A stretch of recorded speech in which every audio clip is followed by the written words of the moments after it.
Press the bell icon on the YouTube app and never miss another update.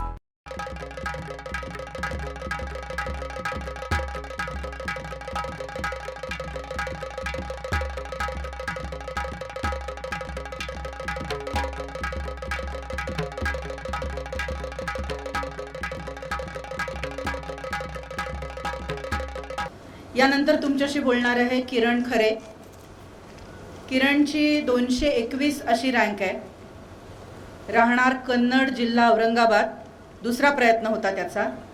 आई गृहिणी आहे, वडील शेतकरी आहेत. साखर कारखान्यात कामाला होते, आता कारखाना बंद झाल्यानंतर शेतकरी आहेत. बाय द वे, मी आता जे तुमच्याशी तिघजण बोलणार आहेत, तर मनोज पण, माझं सांगायचं राहिलं, मनोजनी पण नेट क्लिअर केलेली आहे. किरणने सुद्धा नेट क्लिअर केली आहे. आणि नंतर बोलणार आहे दिनेश. दिनेशने सुद्धा नेट क्लिअर केली, या तिघांनीही. किरणचं नेट झालेलं आहे. वैकल्पिक विषय राज्यशास्त्र होता. चाणक्य मंडल परिवारच्या एकाच बॅचचे सगळे हे 4 जण, त्यामुळे बघा युनिफॉर्ममध्ये आलेत. कुणी ते पण सांगितलेलं नाही त्यांना. तर किरण बोलेल तुमच्याशी.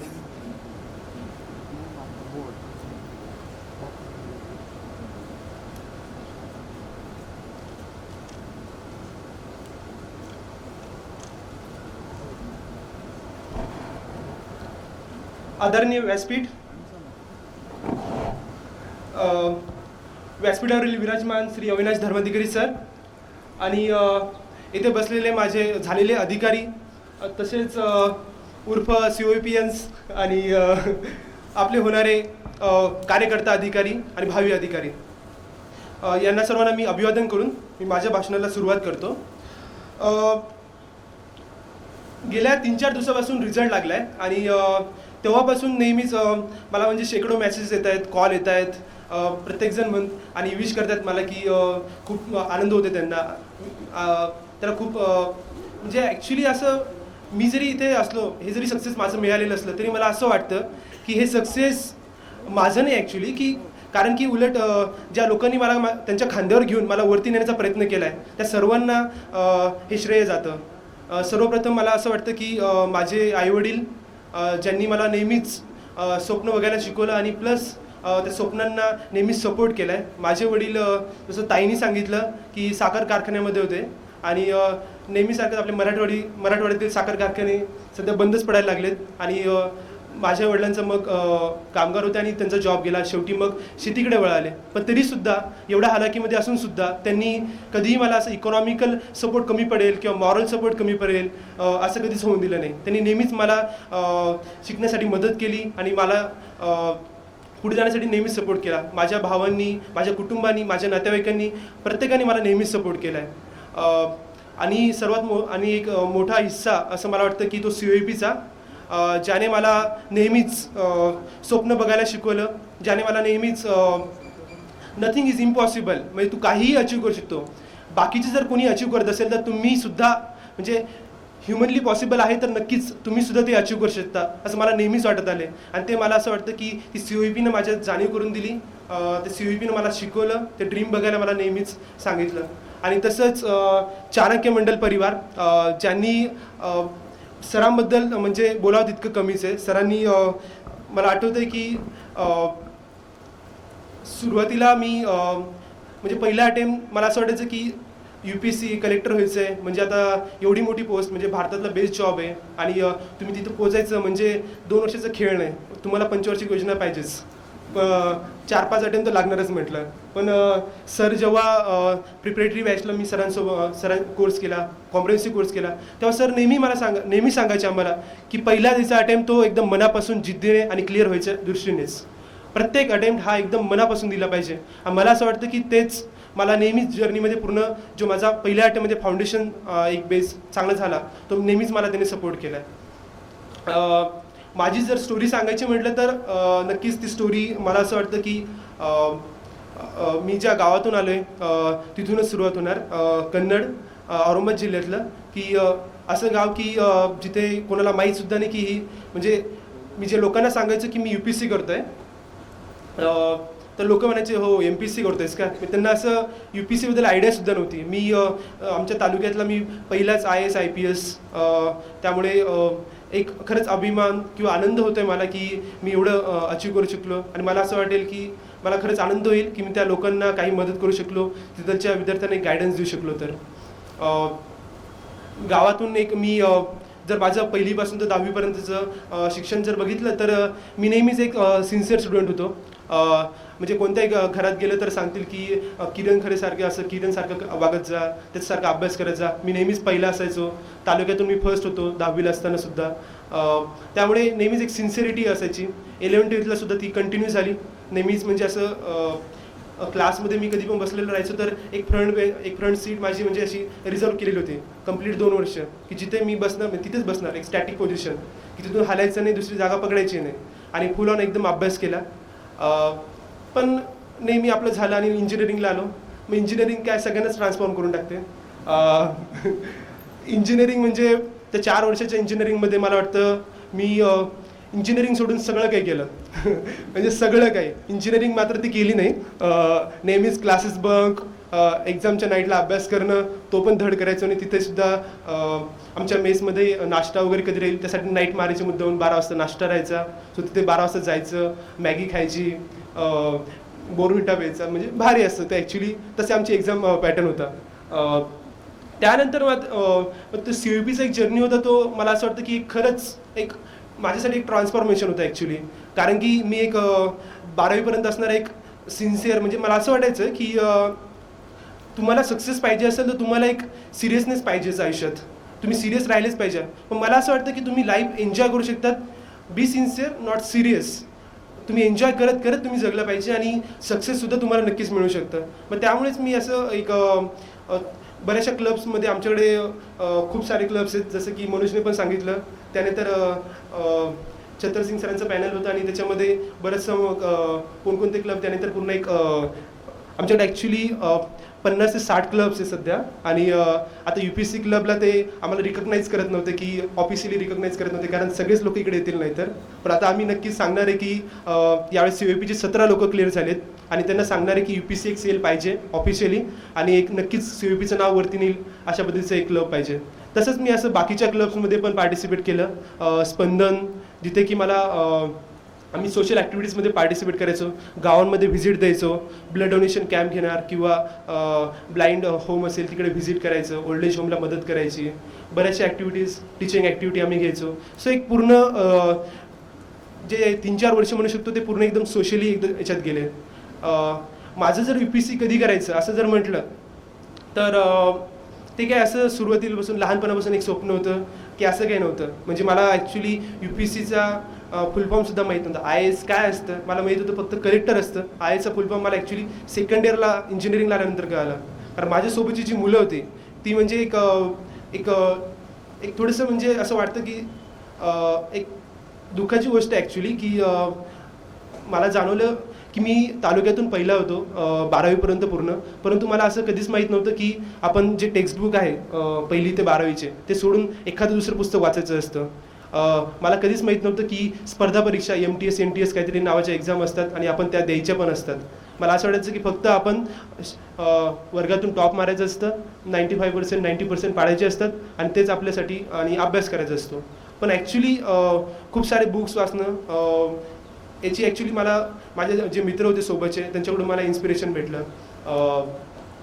बरीचशी मुलं जी होती आता माझ्यासोबतची त्यांनी ऑलरेडी खूप सारे एकदम म्हणजे रामायण महाभारत ते 10वीलाच वाचून आले होते. मग त्यांचे एकदम इंटेलेक्च्युअल डिस्कशन व्हायचे. तिथे एकदम कोपऱ्यात जाऊन बसायचो आणि ऐकायचो हे काय असायचं इथे इन्फॉर्मेशन. मला तर हे सुद्धा माहीत नव्हतं की मला आठवतं मी 3rd इयरला असताना UPSC जर्नी स्टार्ट केली आणि 3rd इयरला असताना मला असंच आमचं डिस्कशन म्हणजे ॲक्च्युली म्हणजे UPSC स्टार्ट कुठून करावी.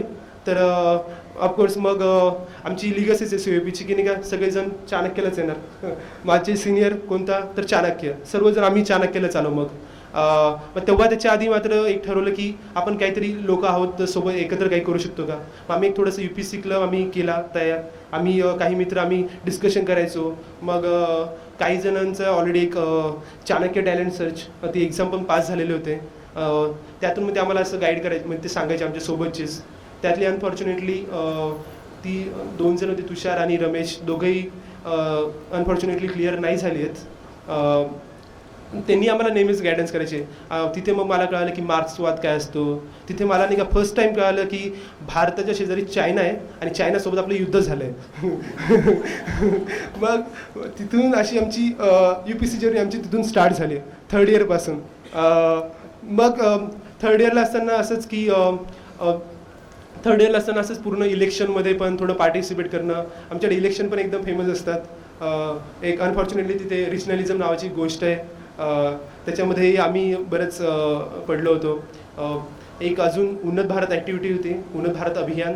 त्याच्यामध्ये जी टॉप कॉलेजेस आहेत मग त्याच्यामध्ये गव्हर्नमेंट लिडिंग इन्स्टिट्यूशन्स त्यांनी त्या जिल्ह्यातील 10 गावं सिलेक्ट करायची आणि त्या गावासाठी आपण काहीतरी करू शकतो, म्हणजे त्यांना एक टेक्नॉलॉजिकल सोल्युशन देऊ शकतो, त्यामध्ये आपण पार्टिसिपेट करायचं.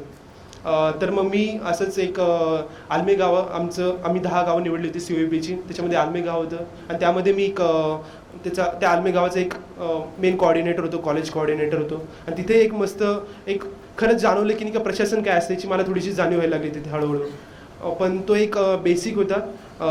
त्यानंतर मी असंच की सुरुवातीला जसं सांगितलं की पंचवार्षिक योजना, पण नंतर सरांनी जसं सांगितलं की पहिला अटेम्प्ट द्यायचा तो एकदम जिद्दीने द्यायचा. आणि मी ठरवलं होतं की लास्ट इयर झाल्यानंतर गॅप घ्यायचा नाही. पहिला जो असेल एकदम माझं मेमध्ये कॉलेज संपलं आणि ऑगस्टमध्ये आपण प्रिलिम द्यायची, ते फिक्स झालं होतं. सो म्हटलं की अभ्यास तर करायचा आहे आता जोरदार एकदम. खूप झाली एन्जॉयमेंट, पण आता नाही का सिरियस कुठेतरी व्हायचं, सिन्सिअरली एकदम आपण अभ्यास करायचा. आणि त्यासाठी मग एकदम 12-12, 14-14 तास आम्ही अभ्यास करायला लागलो. मला सांगायचं वाटतं की दिनेश, आम्ही दोघांनी सोबत अभ्यास सुरू केला. आमची ती स्टडी रूम होती. कोणालाही म्हणजे COEP विचारायचं की कुठं सापडतील लोक, तर त्या स्टडी रूममध्येच आम्ही दोघं. आणि आनंद पण होतो की नाही का आम्ही फेल्युअर पण नाही का दोघांनी सोबतच पाहिलं. दोघंही सोबत आम्ही प्रिलिम फेल झालो, तेवढ्याच मार्काने फेल झालो, 2-1 मार्काने. तेवढाच जास्त आम्ही दोघांनी अभ्यास पण केला होता. दोघांचा ऑप्शनलही सेम होता. आणि आज आम्ही सोबतच म्हणजे सिलेक्ट पण झालेलं आहे. तो आता IAS बनतोय, मी IPS बनतोय. एक खरंच म्हणजे भारी एक गोल्डन मला असं म्हणावं लागेल की आम्ही असं नेहमी ड्रीम बघायचो की आम्ही सोबतच जाणार, सोबतच करणार. आणि खरंच एक भारी वाटतं की आज आम्ही सोबत झालो एकदम.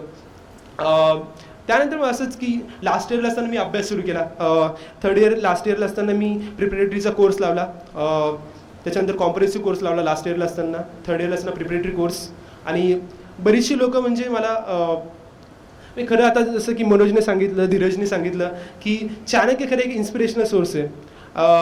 म्हणजे सर म्हणजे एक ॲक्च्युली एक ओलक्यानोच आहे, म्हणजे की ज्यातून नेहमीच एकदम लावा बाहेर पडत असतो आणि तुम्ही इन्स्पायर होत असतात. म्हणजे तुम्ही नेहमीच इन्स्पायर होत असतात. बाकीची अजून सिनियर जी लोकं होती, स्पेशली मला सांगू वाटेल की श्रीधर दादा, तुम्हाला माहीत नसेल तर श्रीधर धुमाळ, तो 2014चा पासआउट आहे, म्हणजे UPSCने क्लिअर केली. त्याचा तो सध्या IRSमध्ये आहे. त्याने मला नेहमीच म्हणजे सपोर्ट केला. दिनेश आणि आम्ही त्याला नेहमी जाऊन भेटायचो. तो नेहमी आम्हाला कॉन्फिडन्स बूस्ट करायचा. त्याला म्हणजे असं आमच्यातलं एक स्पार्क दिसला होता की यू कॅन डू इट, की तुम्ही नक्कीच करू शकतात. आणि तो आम्हाला नेहमीच म्हणजे आमच्या छोट्या गोष्टींपासून शेवटपर्यंत म्हणजे असंच मी आता भाषण करायला यायचं तर मी काय बोलावं, तर मी श्रीधर दादाला फोन लावला, म्हटलं दादा काय मला भीती वाटते असं तसं, असं की तिथे इंटरव्ह्यूच्या वेळेससुद्धा त्याचा इंटरव्ह्यू देऊन आला तर त्याला खास बोलवलं होतं. म्हटलं की मला तुला भेटायचं इंटरव्ह्यूच्या आधी. तो खास इंटरव्ह्यू तिथे भेटायला आला. मेन्सच्या आधीसुद्धा तसंच की नाही का मेन्सला आम्ही मुंबईला एकाच सेंटर होतं तिकडे, नेहमी त्याला भेटत राहायचो. म्हणजे असं एक इन्स्पिरेशनल सोर्स होतं. मला अजूनही आठवतं माझी पहिली प्रिलिम फेल झाली होती. असंच एक म्हणजे त्याच्याबद्दल बोलेल नंतर. पण मला सेकंड अटेम्प्ट माझं तेव्हा प्रिलिम होती. आणि झालं असं की तो मोस्टली माझं स्टॅटिक मी चांगलं केलं होतं, परंतु कुठेतरी माझं करंट म्हणावं तेवढे रिव्हिजन झालं नव्हतं, म्हणावं तेवढं माझं नव्हतं. आणि सेकंड म्हणजे आता जी लास्ट टाईमची जी प्रिलिम झाली ही प्रिलिम, याच्यामध्ये त्यांनी करंटवर जास्त भर दिला होता. आणि पहिला पेपर म्हटलं की आपल्याला जे येतात ते आपण सोडायचे. म्हटलं फक्त पहिले म्हटलं कन्फर्म क्वेश्चन सोडायला लागलं हळूहळू. म्हटलं हा नको 14 क्वेश्चन मी पर्यंत पोहोचलो आणि सोडवले किती 2च क्वेश्चन. आणि म्हटलं की आता ही प्रिलिम तर गणली, कारण की पेपर बघत होतो की म्हटलं एकदा पुन्हा विकेट पडलेली दिसते, पुन्हा यावं लागणार दिसते. पण मग तेव्हा मला नाही का श्रीधर दादाचा नाही का चेहरा आठवला. म्हटलं की नाही बाई, आपण लढायचं आहे आणि शेवटपर्यंत जायचं आहे. आणि तिथे मग मी फुल फोकस एकदम सोडवला. आणि मला आनंद होतो की त्या स्कोअरमध्ये नुसतं म्हणजे कट ऑफ नाही तर मला 140 स्कोर आला आहे 200 पैकी, आणि जो की खूप भारी स्कोअर आहे म्हणजे ॲक्च्युली. तसंच मग एक ओके त्यानंतर असंच की मी थोडेसे आता ॲक्च्युली बोलायची आवड, त्याच्यामुळे टायमिंगचं भान नाही आहे. सो एक कमी वेळात आता मी सांगेल की इंटरव्ह्यूचे किस्से. आम्ही सगळ्यांनी सोबतच प्रिपेअर केलं होतं. धीरज, मी, मनोज, आमचा तिघांचा 17 एप्रिलला आमचा इंटरव्ह्यू होता. आफ्टरनून सेशनलाच होतं. सोबतच आम्ही एकमेकांची इंटरव्ह्यू घ्यायचो आणि एकमेकांची म्हणजे उडवायचो एकदम. सोबतच आम्ही एकाच गाडीमध्ये गेलो होतो UPSC भवनला. तिथे मग कोइन्सिडेन्सेस भरपूर. मनोज आणि माझं सेम पॅनल आलं, छत्तर सिंग सरांचं. मनोजचा नंबर 3रा, माझा नंबर 4था. आणि असंच की मनोजने जसं सांगितलं की UPSC क्लब, त्याने त्याचं नाव घेतलं होतं आणि मला सरांनी त्याच्यावरच क्वेश्चन विचारलं की UPSC क्लब काय, म्हणजे मी शॉक झालं. म्हटलं आपल्या डॅकमध्ये तर कुठेच नाही आहे. मग ते सांगितलं आणि सरांना भारी वाटलं की एक खरंच UPSC आहे. प्लस मला एक वाटतं की ह्या जर्नीमध्ये एक सरांनी जे म्हणजे एक ट्रान्सफॉर्मेशन घडून आणण्याचा प्रयत्न केला आहे. तुम्ही एक इंटरव्ह्यूमध्ये तुमची ओरिजिनॅलिटी दिसते, तुमची ऑनेस्टी दिसते.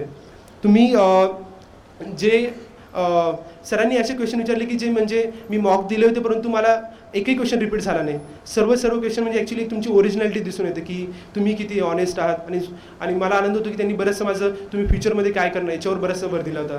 तुमची सेल्फ आयडेंटिटीवर भर दिला होता. आणि सरांनी जे शिकवलं की एकदम स्वच्छ अधिकारी होणं आणि लोकांसाठी काम करणं, या प्लॅटफॉर्मचा एक पोस्ट म्हणून उपयोग न करता आपण एक लोकांसाठी काम करायचं. कारण की मला असं वाटतं की मी UPSC करायचं जरी ठरवलं असलं तरी चाणक्य मंडळ परिवाराने मला त्यासाठी एक रिझन दिलं की आपण इथे काय येतोय, आपल्याला येण्याचं रिझन काय येते, म्हणजे लोकांसाठी आपण काम करण्यासाठी येतोय, नाही की त्या लाल देव्यासाठी.